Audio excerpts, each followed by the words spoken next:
क्या आपने जीवन के प्रति अपनी चमक खो दी है? तनाव, निराशा और दैनिक संघर्ष भारी हो सकते हैं। यह कठिन है। अगर आप सोचते हैं कि आपने बहुत किया है तो यह ठीक है। फिर भी निराश होना यह नहीं दर्शाता कि आपने खुश और स्वस्थ रहने की क्षमता खो दी है। आशा खोने के चरणों को समझना कठिन समय में मददगार होता है। यह हमें सहायता प्राप्त करने और खुद को बेहतर समझने में मदद करता है।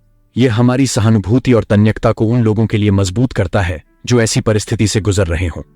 तो बात करते हैं कि कैसे आप अपनी खुशी और आशावाद को फिर से पा सकते हैं। आप इसे पा चुके हैं। चरण 1, असंतोष। क्या आपको कभी लगा कि चीजें योजना के अनुसार नहीं हो रही? यहीं से सब शुरू होता है। आप अपनी परिस्थितियों से असंतुष्ट होते हैं। आप जहां हैं और जहां होना चाहते हैं उसके बीच फंसे महसूस करते हैं।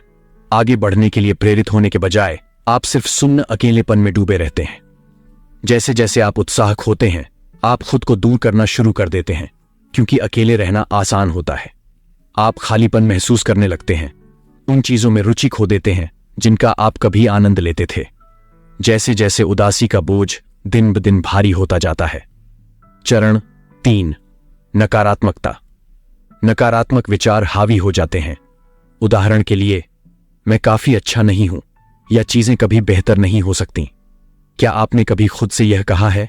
आप सवाल करते हैं कि क्या आपके लक्ष्य और रिश्ते आगे बढ़ने लायक हैं, क्योंकि यह सब व्यर्थ लगता है। जैसे आप चिंता और अवसाद के गहरे कुंड में डूब रहे हैं। यह होता है चरण 4, हताशा का।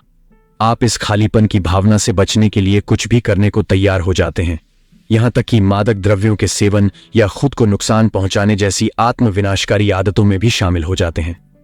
दुर्भाग्य से अस्वस्थ मुकाबला तंत्र स्थितियों को और भी बदतर बना देते हैं। कृपया खुद को चोट न पहुंचाएं। इससे निपटने का एक स्वस्थ तरीका है। जानने के लिए देखते रहें। चरण 5, त्याग। इस अंतिम चरण में आप अपने सबसे निचले स्तर पर हैं। आपने उम्मीद पर टिके रहने की पूरी कोशिश की है, लेकिन जितना ज्यादा आप ऐसा करते हैं उतना ही निराश होते हैं। आप हार मान लेते हैं, इसलिए आप हार मान लेते हैं, यह मानकर कि चीजें कभी बेहतर नहीं हो सकती। हालांकि यह पल जितना चुनौतीपूर्ण है, जीवन के एक महत्वपूर्ण मोड़ का प्रतिनिधित्व करता है, जैसे सूर्योदय से ठीक पहले रात का सबसे अंधेरा हिस्सा। क्या आपको ये चरण संबंधित लगते हैं? लाइक करें, शेयर करें और फिर से उम्मीद कैसे पाएं, इसके बारे में और अधिक जानने के लिए सब्सक्राइब करें। परिवर्तन के चरणों के मॉडल के अनुसार त्याग के चरण में व्यक्ति में स्पष्ट लचीलापन होता है। ऐसी उम्मीद जो बुझने से इनकार करती है। अभिभूत होने के बावजूद उपचार की एक अंतर्निहित क्षमता होती है। सारी उम्मीदें खत्म नहीं हुई हैं, और अगर आपको यह देखते हुए दुख हुआ या रोया तो इसका मतलब यह नहीं है कि आप कमजोर हैं। आपने बहुत लंबे समय तक मजबूती दिखाई है, इसलिए खुश रहें। यह आपकी कहानी का अंत नहीं है। आइए जानें कि क्या उपचार और खुशी वापस ला सकता है।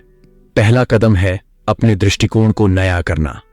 मनोवैज्ञानिक रोनी जनाफ बुलमैन का सुझाव है कि हम एक अनुमानात्मक विश्व दृष्टि रखते हैं, जहां हम सोचते हैं कि केवल अच्छे लोगों के साथ अच्छी चीजें होती हैं। लेकिन दुनिया काले और सफेद में नहीं है। एक यथार्थवादी दृष्टिकोण दुनिया को ग्रे में देखता है। हर किसी के जीवन में अच्छी और बुरी चीजें घटित होती हैं। 2, सकारात्मक लोगों के साथ जुड़े रहें। किसी ऐसे व्यक्ति से बात करें या किसी ऐसे समुदाय में शामिल हों जो शौक, साझा लक्ष्यों और विश्वासों के माध्यम से आपको ऊपर उठाता है और आपका समर्थन करता है। यह बहुत प्रभावी है, क्योंकि यह आपको अकेलेपन के खतरे के क्षेत्र से बाहर निकालता है और एक नई शुरुआत की ओर ले जाता है। 3, दयालुता का अभ्यास करें। किसी अजनबी के चेहरे पर मुस्कान लाना या किसी की उम्मीद को फिर से जगाने का कारण बनना आपकी सकारात्मकता को बढ़ा सकता है। 4, अपनी भावनाओं को रचनात्मक तरीकों से व्यक्त करें। सुविधाजनक रचनात्मक तरीकों से उपचार करें। अपने विचारों को लिखें, सैर सपाटा करें, पेंटिंग या कराओके करने की कोशिश करें, या अपनी दबी हुई भावनाओं को बाहर निकालने के लिए किसी रेज रूम में जाएं। 5, रोल मॉडल से प्रेरणा प्राप्त करें। अवसाद से उभरने वाले लोगों की कहानियां पढ़ें, डॉक्यूमेंट्री देखें और अपने आत्म जागरूकता को बढ़ाने और फिर से उठने के लिए प्रेरक पॉडकास्ट सुनें। 6, खुशियां और छोटी जीतें हासिल करें। खुद को आसान काम दें और खुद को कुछ दोषपूर्ण सुखों से पुरस्कृत करें। एक बीज बोए, उसे रोज पानी दें और बढ़ते हुए देखें।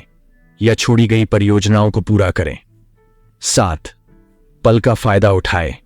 जो बदल सकते हैं उसे नियंत्रित करें और जो नहीं बदल सकते उससे छोड़ दें। सकारात्मक सोच पर नहीं, यथार्थवादी योजना पर ध्यान दें। खुद से पूछें, सबसे बुरा क्या हो सकता है? दूसरों की गलतियों से सीखें और योजना बनाएं। 8. पेशेवर मदद लें। आपको अकेले नहीं गुजरना है। कुछ विशेषज्ञ और संगठन मुफ्त में सहायता और संसाधन देते हैं, उनसे जुड़ें। 9. खुद के प्रति दयालु रहें। ऐसा लगता है कि आपने खुद को निराश किया है, इसलिए पिछली गलतियों के लिए खुद को माफ करें। आत्मदया की बजाय आत्मकरुणा अपनाएं। खुद के प्रति दयालुता का हर कार्य, चाहे कितना भी सरल हो, आपको बेहतर महसूस करने के करीब लाता है। खुद को फिर से पाएं। आपकी यात्रा में कुछ कठिन समय हो सकते हैं, लेकिन आपके लिए शुद्ध आनंद के क्षण भी इंतजार कर रहे हैं और आप इसके हर पल के हकदार हैं।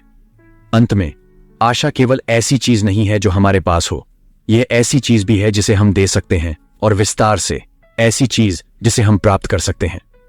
तो मनोविज्ञान के 2 जाने वालों, आइए आशा फैलाएं। आपने अपने कठिन क्षणों को कैसे पार किया? हमें टिप्पणियों में बताएं। प्रेरित महसूस कर रहे हैं? अपनी कहानी साझा करें। आपके प्रेरणादायक शब्द किसी जरूरतमंद के लिए जीवन रेखा हो सकते हैं। क्या आप उम्मीद खो रहे हैं? यह वीडियो देखें। हमें आपकी कहानी का हिस्सा बनकर खुशी है। यह अंत नहीं, यह अद्भुत होगा।